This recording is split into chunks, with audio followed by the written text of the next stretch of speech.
pessoal, tudo bem? A gente vai começar hoje, então, a trabalhar com a unidade 3 e 4, que são uma sequência, porque as duas vão falar a respeito do que eu estou chamando aqui de High Design. Então, como vocês já viram as definições, o High Design é como eu estou chamando os sistemas intuitivos e os sistemas passivos. Lembrando que nós temos sistemas intuitivos, passivos e ativos, quando a gente se refere a sistemas sustentáveis. Eu estou justamente chamando de High Design porque eu entendo que tanto uma coisa quanto a outra, os intuitivos quanto os passivos, tratam de alta qualidade no design, ou seja, na atividade de projeto. Então, em vez de a gente focar só naquilo que é high-tech, que são altas tecnologias, que são justamente os sistemas ativos e, consequentemente, mais caros e menos acessíveis para nós, que antes de chegar até eles, a gente tenha um foco bem grande e se preocupe muito com a qualidade dos nossos projetos. E para a gente ter projetos de qualidade adequados, né, com sistemas simples e adequados à localidade onde eles se encontram, aos problemas reais que vão ser enfrentados por aquela edificação, eu preciso, então, como primeiro passo, me preocupar com a qualidade dos projetistas, com a qualidade do projeto em si. A aula de hoje, então, é sobre isso. A ideia é que a gente entenda que a atuação profissional dessas pessoas que vão fazer o projeto precisa ser exatamente aquela do projeto que vai ser feito. Falando assim, parece uma coisa óbvia, né? Mas o primeiro passo para uma edificação sustentável é que essa edificação seja pensada pelo profissional que foi formado para pensar aquele problema, certo?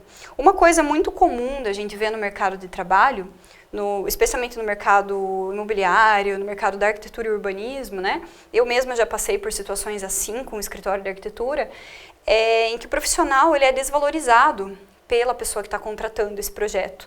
E isso faz com que profissionais menos qualificados ou sem a formação exigida acabem desenvolvendo projetos, desenvolvendo sistemas e que, claro, não vão ter exatamente a mesma qualidade de um profissional que teve toda uma formação muito específica, né? Então, se vocês tiverem a oportunidade, estiverem na posição um dia de trabalhar como gestores, né, e de escolher profissionais que vão desenvolver a parte de projeto para uma futura edificação, seja ele um projeto arquitetônico, seja ele um projeto de um dos sistemas especificamente, é super importante de entender qual é a qualidade desse projetista e de ter certeza que economia na hora de contratar o projeto claramente não representa economia na hora de fazer a execução, certo? Então, se o meu objetivo é economizar recurso financeiro ou recursos em geral, né, porque estamos falando de edificações sustentáveis, se eu quero ter eficiência, se eu quero fazer mais com menos, certamente o profissional não é o momento para eu economizar, porque é esse profissional que vai conseguir apontar para mim todas as melhores soluções e onde que realmente eu vou conseguir economizar recurso financeiro ou economizar recursos em geral na minha construção, certo? Então, gente, primeiro a gente precisa pensar em como é importante a gente estar muito ciente de quais são os nossos alcances, os nossos limites enquanto profissionais de cada área. Eu mesma sou arquiteta urbanista e eu trabalho como docente num curso de engenharia civil. Então, eu tenho muito claro quais são as atuações de um e de outro e quais são os sombreamentos dessa habilitação profissional. Existem, sim, algumas áreas em que vai atuar um profissional vinculado ali com os sistemas sustentáveis de uma edificação que não exigem uma profissão específica, uma formação de ensino superior ou a obtenção de um conselho de classe específico para desenvolver aquele projeto. Isso acontece mesmo, né? Então, a gente pode pensar, por exemplo, pensar como exemplo na questão do design de interiores. O design de interiores é uma área, né, que vai tratar nitidamente da interface do usuário com o prédio e não é uma habilitação exclusiva do arquiteto urbanista. Eu tenho um sombreamento dessa habilitação com profissionais de outras áreas, muitas vezes profissionais que não têm um ensino superior em arquitetura, né? E tudo bem, porque eles tiveram uma formação específica para aquilo, certo? Então, enquanto gestores, né, que a área que vocês estão tendo essa formação é para que vocês se tornem gestores, é importante de conseguir ler os profissionais que estão ao alcance e entender qual é o limite tanto da questão da habilitação que o conselho daquele projetista permite, mas também da formação efetiva que ele teve. Se ele tem uma formação que permite ele fazer aquilo, ele é o melhor profissional para fazer. E em casos de sombreamento de habilitação, em que mais de um profissional tem habilitação para fazer um determinado projeto, eu tentar trabalhar sempre com equipes multidisciplinares, buscando fazer resoluções interdisciplinares, né? Então, esse seria o nosso mundo ideal, que em todas as prefeituras, em todas as instituições públicas ou privadas, sempre que eu for pensar em edificação, eu ter um grupo multidisciplinar, porque aí com certeza eu vou conseguir falar a respeito das nuances ali que cada profissional tem um olhar e vai conseguir ver melhor. Uma ótima forma de começar uma edificação sustentável é eu tendo o profissional correto e esse profissional estando devidamente responsabilizado pelos seus atos. Então, quando eu tenho uma fiscalização através de conselho, os profissionais, por exemplo, do CREA, o Conselho de Engenharia e Agronomia, o CAU, o Conselho de Arquitetura e Urbanismo, são profissionais que estão acostumados e que as prefeituras, as instituições públicas e o próprio conselho sempre fiscalizam o seu trabalho. Então, eu como arquiteto urbanista, desenvolvo um projeto em que eu não respeitei algumas das normas que eu mostrei nas outras aulas, né? Por exemplo, eu não levei em consideração todas as normas urbanísticas, ou eu não levei em consideração a norma de acessibilidade, eu esqueci de olhar uma norma da vigilância sanitária ou do Corpo de Bombeiros, eu vou ser responsabilizada por isso. E é importante que os projetistas tenham essa noção de que não é apenas a obra que pode ser autuada, né, o executor da obra, mas que o projetista também precisa se responsabilizar pelas decisões que ele coloca no papel. Aí é bem interessante também que eu sempre, ao fazer projeto, já tenha uma vinculação com a obra. Eu entenda que essa obra vai ser executada com base no projeto. De novo, estou sentindo que tudo que eu estou falando aqui é óbvio, né?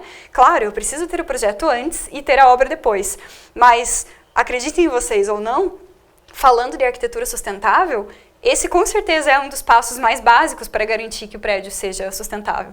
Não adianta eu querer simplesmente começar a fazer uma intervenção ali no prédio e não ter um projeto, porque aí sim eu vou ter maior desperdício de recursos, eu vou acabar fazendo investimentos exagerados ou mal dimensionados, ou não vou chegar no efeito que eu busco. Então, se eu tenho essa noção da responsabilidade do projetista e do vínculo com a obra, de que obra vai sair daquele projeto, aí com certeza eu tenho mais chances de que o projeto, de que a obra resultante desse projeto atinja os objetivos que eu queria. Então, gente, quando eu penso numa equipe maior, num grupo que vai trabalhar com esse projeto, com essa obra, num mundo ideal eu vou ter cada um adequado ali para aquilo que está desenvolvendo. Se eu tenho uma pessoa com um perfil um pouco diferente ou um pouco inadequado com aquilo que ela está desenvolvendo, eu preciso dar apoio para esse profissional, preciso dar formação, atualização, para que esse profissional consiga desenvolver aquilo de maneira plena. Ou dar um apoio externo mesmo para que a gente não tenha um projeto sendo feito por uma pessoa que não tem condições. Mas eu também preciso que a obra siga o projeto, certo? Então, essa responsabilização que eu mencionei, ela precisa acontecer dos dois lados, do projeto e da obra. E que se a obra, por algum motivo, perceber que o projeto está desatualizado, que o projeto não foi desenvolvido corretamente, uma coisa muito comum que a gente vê é da pessoa que está executando fala, não, eu não vou seguir o projeto, o cara que fez o projeto exagerou muito nos circuitos, ou fez de um jeito que eu não concordo, vou fazer de outro jeito. Que exista essa conversa e que exista, portanto, uma modificação, né, daquilo que foi feito diferente na obra, que o projeto fique registrado e que a gente tenha realmente a realização de um as-built, de um desenho de projeto como construído, as-built. Porque aí eu consigo ter um controle pleno e entender o que aconteceu e, claro, que no final das contas, esse feedback chegue ao projetista, que o projetista entenda o que foi mudado na obra, por qual motivo que foi mudado na obra, para que na próxima vez ele já projete de uma maneira mais coerente. Então, a própria atividade do projetista e a atividade do executor pressupõem, para que seja uma edificação sustentável, se pressupõe que exista feedback, que isso também tenha ciclo. Então, se fala na palavra sustentabilidade, já vem na minha cabeça um ciclo, né? Como a gente já falou lá no começo. Então, que esse ciclo também seja do desenvolvimento do projeto até a obra, até o cliente. O uso e a manutenção do edifício também vão dizer muito a respeito da qualidade do projeto e da qualidade da obra. Então, eu não posso que isso seja uma linha que acaba. Eu preciso que o prédio já sendo usado, já estando ali há algum tempo, eu preciso entender o que deu certo, o que deu errado para que o profissional também cresça. Então, quando a gente fala a respeito de gestão de projetos, eu não posso nunca entender o projeto como uma coisa que tem começo, meio e fim. Ele começa, mas a partir do momento que ele começou, ele tem que se manter constante. Muitas vezes nós temos uma cultura de não investir em manutenção predial de maneira preventiva. Então, especialmente quando a gente fala de instituições, né, então, imaginando que é uma equipe de gestão que vai estar dentro de um poder público ou de uma grande empresa, é importante que se tenha registro de tudo que acontece com essas edificações, porque algumas coisas são aceitáveis, né, alguns materiais, alguns sistemas, eles têm uma durabilidade já prevista ali, curta, mas em outras questões, se eu identifico um problema proveniente da execução errada, do projeto inadequado ou simplesmente da idade daquele sistema, né, que ele já chegou nesse limite, se eu consigo identificar o problema, eu consigo mitigar o investimento que eu vou ter que fazer depois, porque logo que eu identifico, eu já entro com algum tipo de manutenção, com algum tipo de solução, e aí eu faço efetivamente gestão, certo? Bem importante ter isso em mente, que o projeto ele não termina na hora que eu imprimo e entrego para o cliente e a obra não termina na hora que eu entrego a chave para quem vai morar ali. Eu preciso sim ter controle. É claro que eu estou falando tudo isso e parece muito ideal, né? Porque muitas vezes os projetistas não ficam vinculados à obra depois que ela termina. Mas num contexto de cidade, num contexto de universidade, num contexto de qualquer instituição pública, ou como eu falei, de uma grande empresa, que tem muitos edifícios ali na sua mão, é bem importante que exista essa relação entre a equipe de manutenção, por exemplo, e a equipe de projetistas. Quantas vezes, né, eu vou dar um exemplo aqui da Universidade Estadual de Ponta Grossa, quantas vezes uma simples conversa entre o órgão que faz a manutenção e o órgão que planeja os novos edifícios não permitiu uma melhora. Eu mesma estive nessa situação, né, enquanto membro do órgão de planejamento aqui da universidade, e que o pessoal da prefeitura do campus, que faz essas manutenções, comentou comigo, olha, esse tipo de instalação elétrica que vocês estão propondo é um pouco mais cara. Toda vez que tiver que dar manutenção para a nossa equipe é mais difícil, porque a gente não tem um profissional qualificado para fazer isso. Então, acaba que a gente corta ali as peças meio que improvisado, a gente não tem maquinário. Se a gente mudar para esse outro tipo de instalações, fica mais fácil, né? Isso foi uma conversa totalmente informal, uma conversa de mesa do café, e aí eu passei a especificar outro tipo de instalações nos prédios. Então, é isso que eu quero dizer quando eu falo de ter planejamento e gestão em longo prazo. E se isso acontecer dentro de um escritório particular, às vezes não é a mesma obra que vai ser beneficiada, né? Comecei um projeto para um cliente, desenvolvi, algo deu errado. Talvez aquele mesmo cliente nunca mais vai ter vínculo comigo, mas eu, na próxima vez que for fazer um projeto semelhante, vou trazer essa bagagem e vou mudar a minha forma de projetar.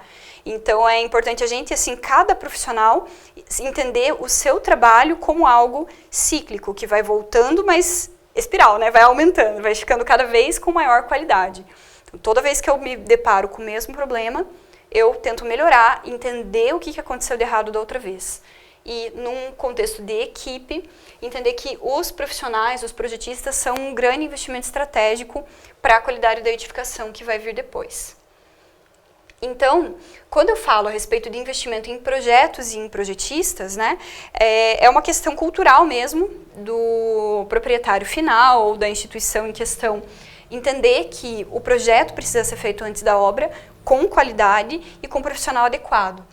Porque aí eu vou ter certeza de que as competências que aquele profissional tem na sua formação vão permitir a ele fazer um projeto de alta qualidade e que eu não teria como fazer com uma qualidade melhor, né? Eu estou ali com o profissional mais adequado para isso.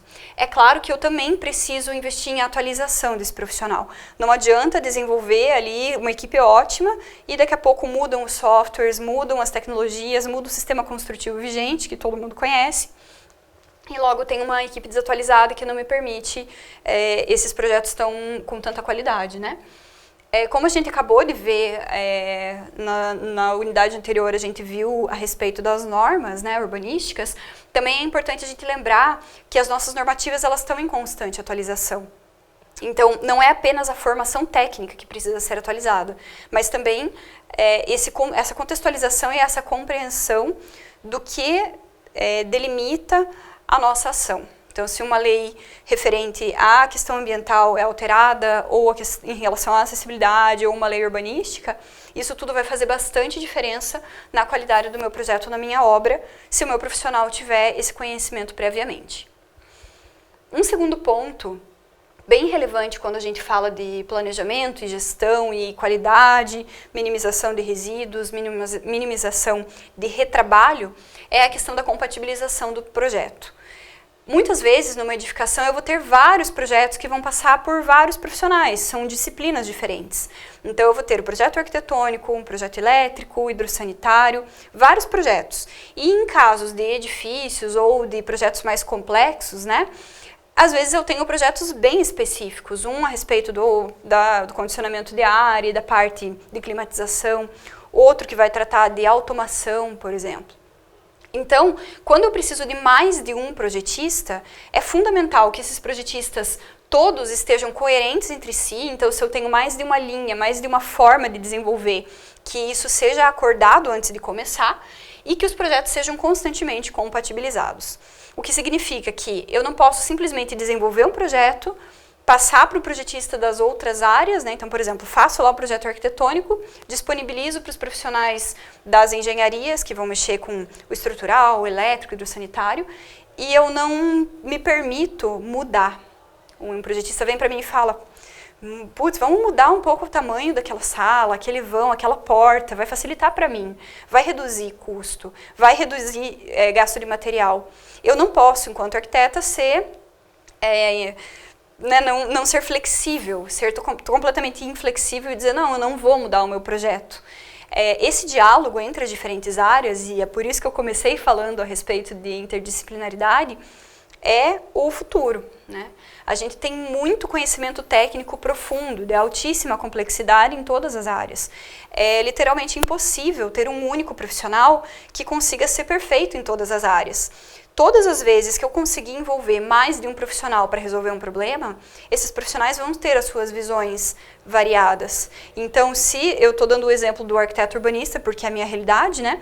Se um arquiteto desenvolve um projeto, passa esse projeto adiante e um profissional de uma área específica solicita uma modificação, esse arquiteto será melhor quanto mais flexível ele for. Quanto mais ele conseguir entrar nessas áreas que estão afim, né, que estão ao redor dele, ao longo ali do processo, e entender até que ponto ele deve insistir na sua ideia e até que ponto ele deve ser flexível e acatar aquilo que os outros profissionais colocam.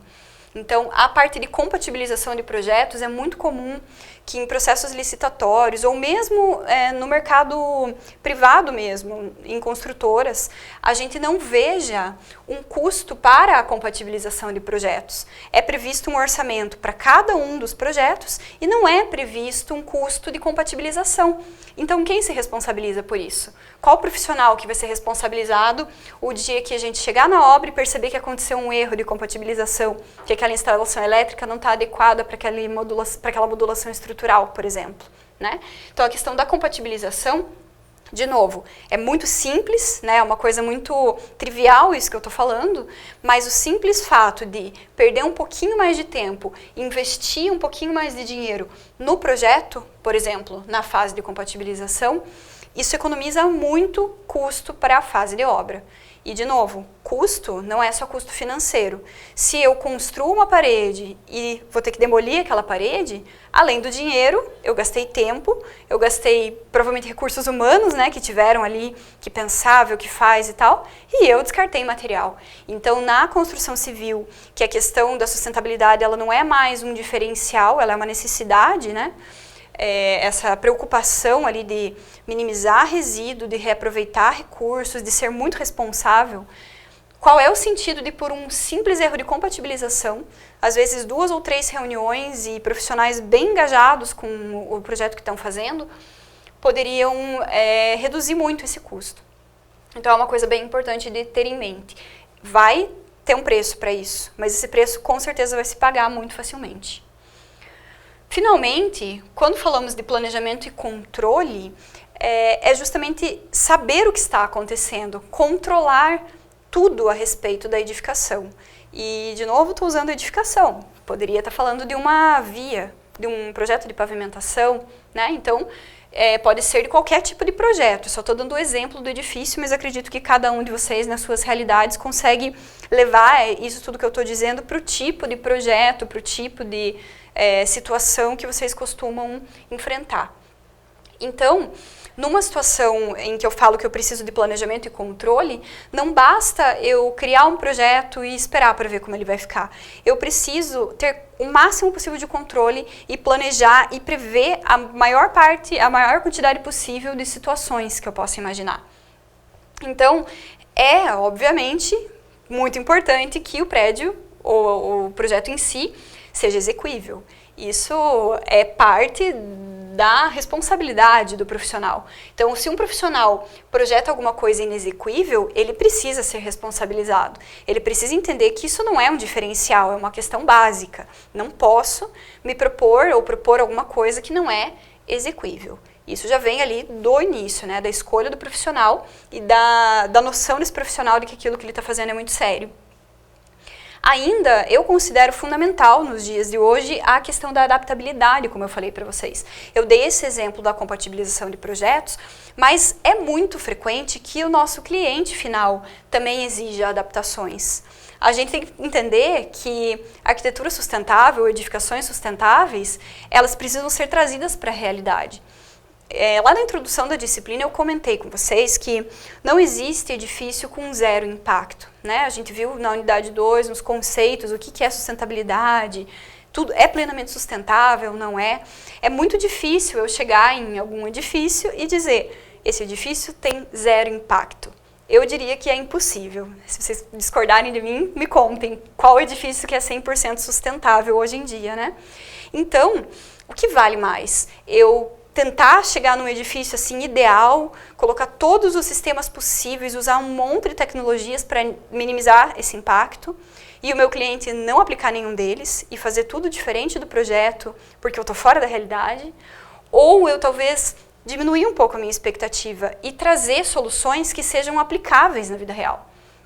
Quando eu falo disso, eu me refiro a uma pessoa que acabe optando por não colocar um determinado sistema de fachada ventilada, tá, um pouco mais caro, mas que eu, enquanto projetista, tenha abertura, dê abertura para esse cliente para dizer, olha, então se a gente não vai pôr uma fachada ventilada, vamos tentar usar tal outro sistema, vamos fazer uma parede dupla? O custo é mais baixo, mas você ainda vai conseguir economizar no teu ar-condicionado, ainda vai melhorar a questão acústica para você, a questão térmica. Então, esse diálogo, essa abertura do profissional, tanto de um profissional para outro, quanto do profissional para o contratante, ou para uma pessoa leiga, ou para uma instituição, precisa acontecer. A gente não pode ser inflexível. Então, a adaptabilidade de projetos para a vida real e para também os problemas, né? Às vezes acontece um imprevisto, algo que tinha sido planejado saiu do controle, então que seja adaptado e que, na medida do possível, essa adaptação tente suprir a maior quantidade possível de qualidades que foram pretendidas na versão original, né? Porque, infelizmente, isso é bastante frequente. E aí, como que a gente faz para essa questão de ser adaptável, de ser flexível, não incorrer em problemas de compatibilidade? Registrando essas alterações. Então, toda vez que, por algum motivo, eu precisar mudar algo que eu projetei, primeiro, eu argumento, eu tento, mas quando eu vejo que vai ser executado diferente, que não vai ser feito da forma como eu queria, eu tento propor alternativas, propor soluções viáveis para quem vai tomar ali a decisão final.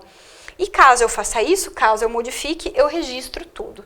Eu faço o tal do projeto as-built, como eu comentei antes, mas eu também busco feedbacks. E eu tento entender por que aquela minha proposta original não foi considerada execuível.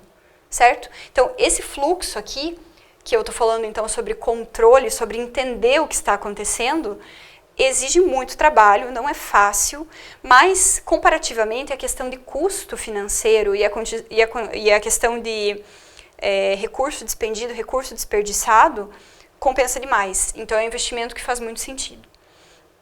E, finalmente, ao falar de controle, eu estou falando também de ter números, de saber exatamente tudo que está naquela minha obra, naquele meu projeto. E aí, é interessante, né, eu vou deixar para vocês no material escrito alguns dados mais específicos a respeito dos sistemas BIM e de sistemas inteligentes de forma geral, de gestão de projetos, gestão de escritórios, né, mas que eu preciso usar as ferramentas tecnológicas que estiverem ao meu dispor também na fase de projeto. Então, quando eu falo de high-tech, dos métodos construtivos e tudo mais, eu não me refiro a sistemas inteligentes de gestão ou softwares BIM, né, que são sistemas inteligentes de modelagem, como algo high-tech, porque não é. O custo é muito baixo proporcionalmente. Então, eu entendo que esses investimentos todos que entram na fase de projeto, entram e se categorizam como sistemas que são intuitivos, certo? A partir do momento que eu faço a migração do meu escritório, da minha instituição, para um software de inteligência, isso significa, caso vocês não conheçam, né, que eu vou ter lá uma linha, que num determinado software eu posso fazer apenas uma linha, ela só é uma linha. Num software BIM eu vou dizer que essa linha é uma parede com tantos centímetros, com tanta altura, com tal quantidade de... né, a quantidade de tijolos, a quantidade de massa que foi usada ali. Então, isso vai fazer com que eu tenha muito mais controle a respeito da quantidade de material que eu vou empregar naquela obra, do transporte. E isso vai facilitar com que na obra eu consiga controlar o que chegou, quanto que foi pedido pela planilha, quanto que realmente veio, quanto que sobrou. E aí, são aliados, grandes aliados para a gente desenvolver projetos com muito mais precisão. Mesma coisa esses sistemas de gestão de equipe, para eu entender quem que fez cada alteração, registrar as alterações, ter um cadastro razoável das reuniões que eu tenho, das modificações que são pedidas. Pode parecer besteira, né? Mas aquela história de não anotar as coisas, de não lembrar, de não achar que não vai esquecer, depois eu vejo isso, faz muita diferença. Então, seja através de um sistema ou de um software que faz isso por você, seja através de muito trabalho para eu garantir o mínimo possível de problemas, né, que as coisas não saiam do controle, é bem importante a gente saber que quanto mais controle eu tiver, quanto mais certeza e nível de detalhe eu tiver a respeito de cada parafuso e cada prego que entrou e saiu daquela obra, mais sustentável a minha obra vai ser, ok? Dei uma olhada lá na apostila a respeito dessa parte mais tecnológica, dos softwares e dos sistemas, mas a aula de hoje basicamente era isso, para a gente parar e pensar um pouquinho, né, a respeito de como a própria formação da equipe, o tipo de software que eu dou para essa equipe, o quanto eu levo a sério, o quanto eu invisto em formação, o quanto isso tudo vai impactar na qualidade da obra, para que a gente tenha realmente uma edificação sustentável. Nas próximas aulas a gente conversa então a respeito dos sistemas passivos e finalmente dos sistemas high-tech no final. Até mais, gente!